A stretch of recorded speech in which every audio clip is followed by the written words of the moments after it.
राधे राधे, जय श्री राम। दोस्तों कैसे हैं आप सभी? आई होप कि आप सभी लोग मस्त होंगे, स्वस्थ होंगे, ठीक ठाक होंगे। दोस्तों आज के वीडियो में हम लोग बात करेंगे समर्पण। प्रकृति का एक संकेत है। जो व्यक्ति प्रकृति के संकेत को समझ जाता है, निश्चित रूप से वो अपने जीवन में सुखी जीवन जीता है, खुशहाल जिंदगी उसकी होती है, मन शांत होता है, उसकी आत्मा पवित्र होती है, उसका व्यवहार शुद्ध होता है। तो हमें समर्पण की भावना से अपनी ज़िंदगी को जीना है। अब बहुत लोगों को ऐतराज होगा, शिकायत होगा। कुछ लोग तो परमात्मा से भी, कुछ लोगों की शिकायत है। बहुत लोगों की शिकायत दुनियादारी से है। बहुत लोगों की शिकायत अपनी खुद के परिवार से है, मित्रों से है, सगे संबंधियों से है। तो हर एक व्यक्ति की कुछ ना कुछ शिकायत है। बट जो समझदार है, जिसके पास विवेक है, वो शिकायत नहीं करता है, वो ग्रेटिट्यूड करता है।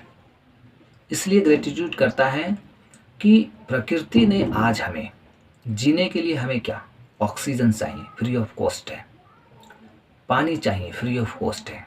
ये धरती जहाँ हम सोते हैं, बैठते हैं, खेलते हैं, कूदते हैं, काम करते हैं, इस चीज़ के लिए ग्रेटिट्यूड करना। तो जब हम परमात्मा के परमात्मा ने जो भी चीज़ें हमें फ्री ऑफ कॉस्ट दी हैं, उन चीज़ों को जब हम अपने हृदय से उन चीज़ों का धन्यवाद देते हैं, तो हमारे भीतर समर्पण का भाव पैदा होता है। और यही समर्पण का भाव हमें सफलता के उच्च शिखर तक ले जाता है।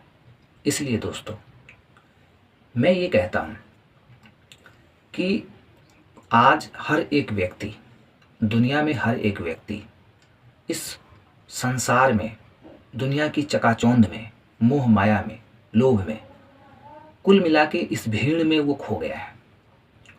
उसे ये भी नहीं पता है कि मैं एक इंसान हूँ और मेरे भीतर इंसानियत होनी चाहिए। सच और झूठ।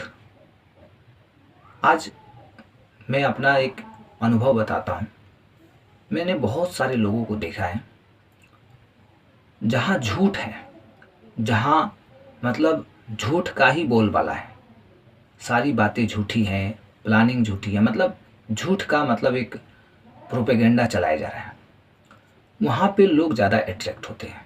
और यदि कोई सच बोल रहा है, सत्य की राह पे चल रहा है, उसके भीतर पॉजिटिविटी है, धैर्य है, सहनशीलता है, एक अच्छा इंसान है, उसके पीछे बहुत कम लोग हैं।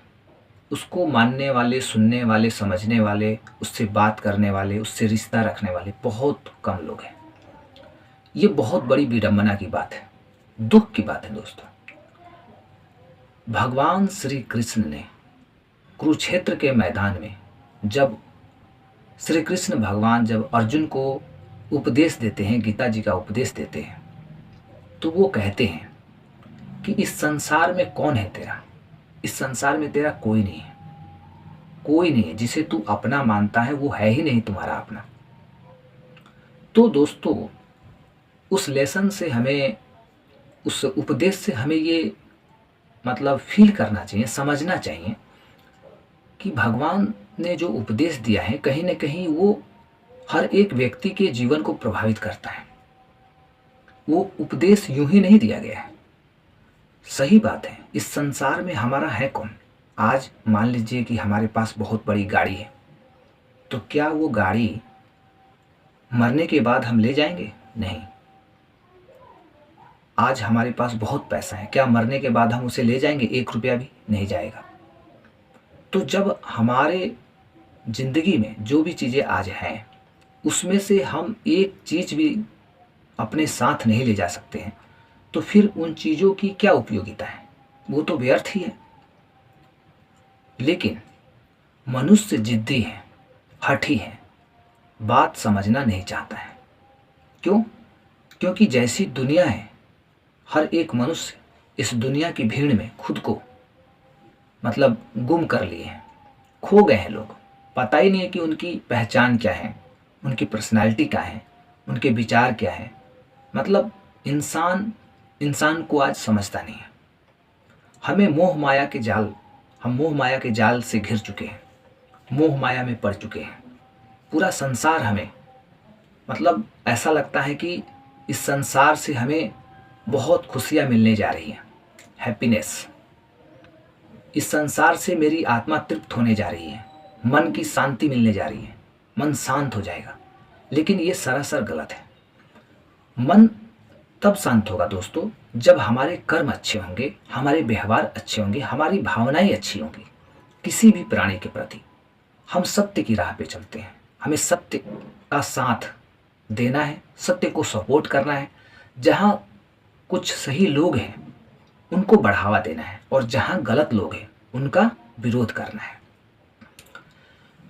ईश्वर के प्रति समर्पण की भावना रखनी है।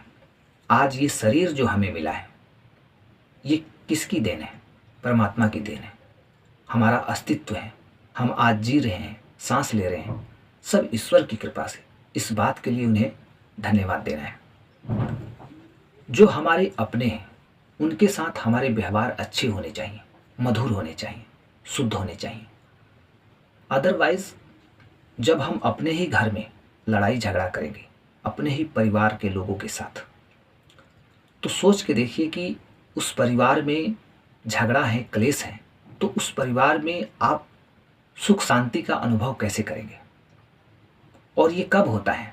जब हमारे भीतर समर्पण का भाव नहीं होता है। जब व्यक्ति के भीतर सरेंडर की भावना यानी समर्पण की भावना आ जाती है, चाहे वो ईश्वर के प्रति हो, चाहे वो प्रकृति के प्रति हो, और चाहे किसी भी इंसान के प्रति हो, यानी इस सृष्टि के प्रत्येक चीज़ों के प्रति जब हमारे भीतर समर्पण का भाव आता है, तो कहीं न कहीं हम सफलता की उच्च शिखर पर पहुंचने के अधिकारी बनने लगते हैं, और पहुंच भी जाते हैं। दोस्तों, ये बात मामूली बात नहीं है। इस बात में गहराई है, इस बात में सच्चाई है, इस बात में पवित्रता है, शुद्धता है। क्योंकि दोस्तों, हम इस संसार से क्या लेके जाएंगे? क्या लेके आए थे जो हम लेके जाएंगे? हमारा तो कुछ यहाँ है ही नहीं, तो हम लेके क्या जाएंगे? कुछ नहीं। तो व्यर्थ में हम प्रयास कर रहे हैं, व्यर्थ में हम चीज़ों के पीछे भाग रहे हैं, पैसों के पीछे, रिश्ते के पीछे, है ना, बहुत बड़ी गाड़ी के पीछे, प्रॉपर्टी के पीछे, अच्छी मतलब लाइफ स्टाइल के पीछे। भौतिक चीज़ें हमें कुछ क्षण के लिए मतलब खुशी दे सकती है, लेकिन परमानेंट खुशी नहीं दे सकती है। लेकिन परमात्मा के प्रति हमारी आस्था ये परमानेंट हमें खुशी देगी, परमानेंट हैप्पीनेस हमें मिलने वाला है। ये भावनाएं हमारी जो है, समर्पण का भाव, इससे हमें परम शांति प्राप्त होगी, ईश्वर का आशीर्वाद हमें प्राप्त होगा, भगवान का हाथ सदैव हमारे ऊपर रहेगा। तो इस तरह की सोच दोस्तों हमारी होनी चाहिए।